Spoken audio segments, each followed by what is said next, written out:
J'ai l'impression que le cinéma français en fait a un rapport assez différent à la comédie musicale que le cinéma américain. On l'oublie un petit peu, mais il y a eu vraiment un grand cycle de comédie musicale française à l'époque du cinéma classique, dans les années 40-50. Il y a eu tous les films sur les chanteuses réalistes, il y a eu toutes les opérettes avec Luis Mariano. Il y a eu plus des films de Big Ben, etc. aussi dans les années 50. Après, il y a eu Jacques Demy, qui est une espèce de phare, voilà, de référence, vraiment le point culminant de la comédie musicale à la française. Et derrière, pas beaucoup de choses. Souvent des grands auteurs qui vont s'aventurer le temps d'un film dans le registre de la comédie musicale. Je sais pas, on pense à Une femme est une femme, à Golden Ethies de Chantal Akerman par exemple. Et il va y avoir quelques résurgences, donc à la fin des années 90, au début des années 2000, il va y avoir les films de René. On connaît la chanson, ouais, voilà, Pas sur la bouche. Il y a les chansons d'avant de Christophe Honoré, il y a les films du Castel et Martineau, Jeanne et le garçon formidable, et Crustacés et coquillages. Mais finalement, il n'y a pas eu de transformation. Par exemple, la comédie musicale américaine, elle va continuer à évoluer. Il va y avoir des chorégraphies plus modernes avec Bob Fosse. Il va y avoir encore des grands succès populaires de la comédie musicale dans les années 80. Et finalement, on a l'impression qu'il y a quelque chose qui ne s'est pas enclenché de la même façon en France. Et du coup, faire une comédie musicale dans les années 2000. Enfin voilà, pourquoi aujourd'hui choisir ce genre ou cette forme? Je sais pas, on peut en débattre aussi, est-ce un genre ou une forme?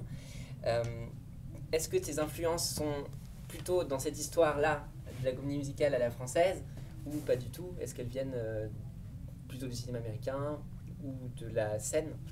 Voilà. Bah effectivement, en France, c'est à peine un genre parce que c'est tellement rare et c'est tout le temps des ovnis comme ça. Alors qu'effectivement, aux États-Unis, c'est un genre identifié. Il y a un rayon. Mais d'ailleurs, en fait, quand même, les choses ont un peu évolué. Ça fait, je sais pas, 5-10 ans qu'il y a un rayon comédie musicale à la Fnac, Ouais. ce qui n'existait pas avant. Donc, ce qui dit quand même si on y trouve quasiment que des films américains, en tout cas, le genre est identifié, ce qui n'était pas le cas avant. Moi, les influences, comme j'ai grandi à l'étranger, c'est plutôt la comédie musicale anglo-saxonne. Maintenant, pour le film que vous avez vu ce soir, évidemment, c'était très référencé comédie musicale à la Jacques Demy, qui est, qui est pour tout, pour moi comme pour tout le monde, je pense, ce qui s'est fait de plus abouti comme l'approche de ce genre-là, la plus aboutie qui s'est fait en France, voire dans le monde, quoi. Les Parapluies de Cherbourg, c'est quand même un film complètement unique et même les Américains n'ont jamais fait un truc qui s'approche de ça. Et justement, c'est pas trop lourd cette influence de Demy quand on est jeune réalisateur, qu'on fait des. Mais aussi, on peut pas, justement, on se retrouve confronté à cette influence. Alors moi, dans le film que vous avez vu ce soir, j'ai choisi d'y aller, enfin voilà, de l'assumer pleinement.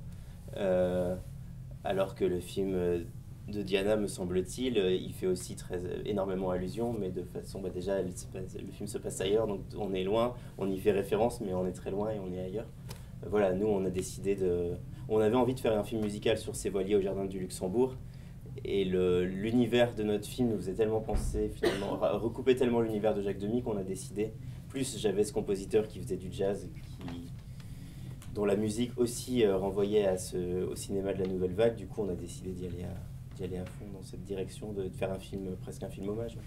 Et du coup, ce qui distingue, je trouve, les deux films, c'est que dans le film de Diana Gay, on a vraiment, c'est une comédie musicale plus classique dans le sens où on a une alternance entre des passages parlés et tout d'un coup des numéros musicaux, vraiment, donc danser à la Broadway, hein, ses influences, c'est ça.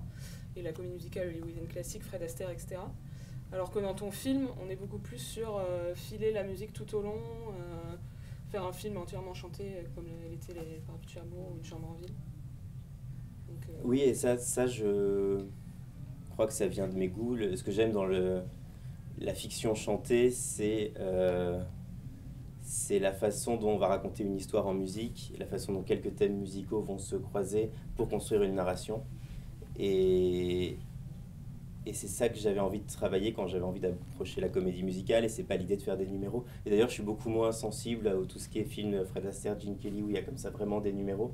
C'est moins ça qui me plaît dans la comédie musicale que West Side Story et tous les grands drames chantés, où là il y a vraiment une écriture. Dans oui, les deux il cas, y a des thèmes qui reviennent. où il y a une écriture narration musicale qui musicale. sont presque des opéras populaires, quoi. Dans Les Voiliers du Luxembourg, si j'ai bien compris, ils chantent en playback, donc vous avez enregistré la musique avant, comme d'ailleurs dans un transport en commun. Oui, traditionnellement, les comédies musicales sont tournées. On enregistre, là, on a peut-être qu'on peut. Comme on a la comédienne parmi nous, peut-être elle peut venir nous raconter Oui, bien sûr. sans souvenir de ça. Mais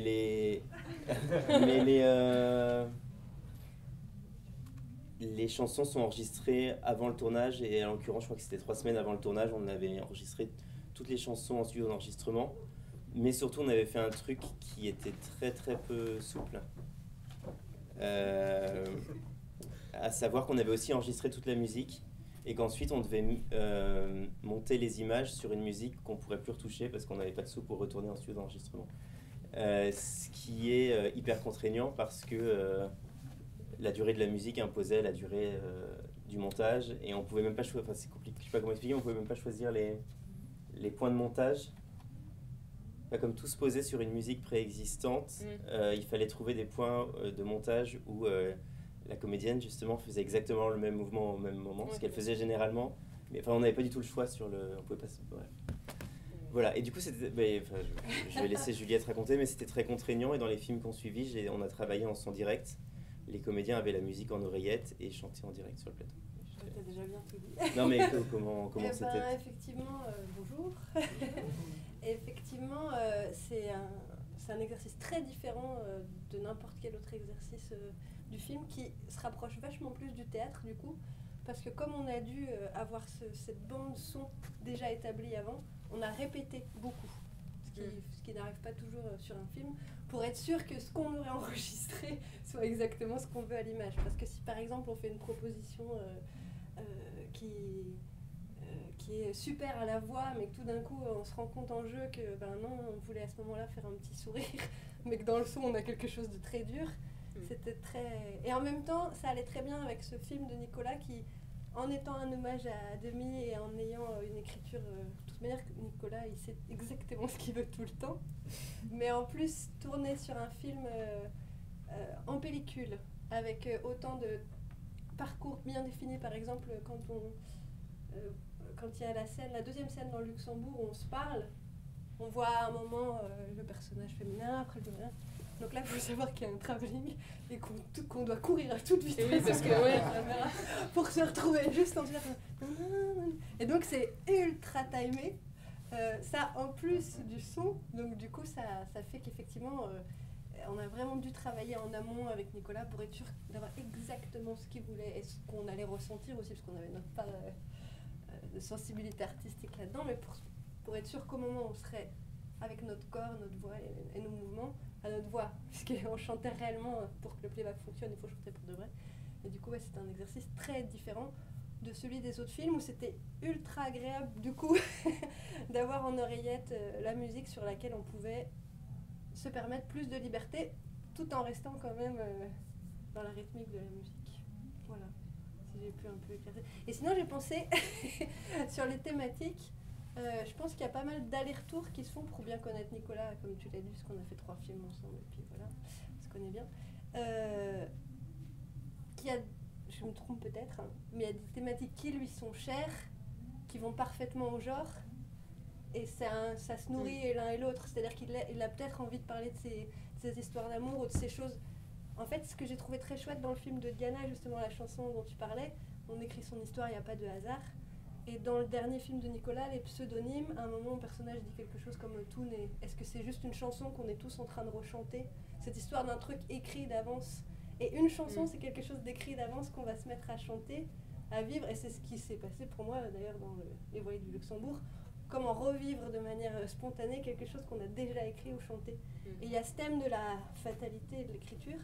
Et c'est quelque chose, je sais, qui est important pour toi de dire et qui est propre à la comédie musicale. Donc, ça me fait penser pour ça les deux. Voilà.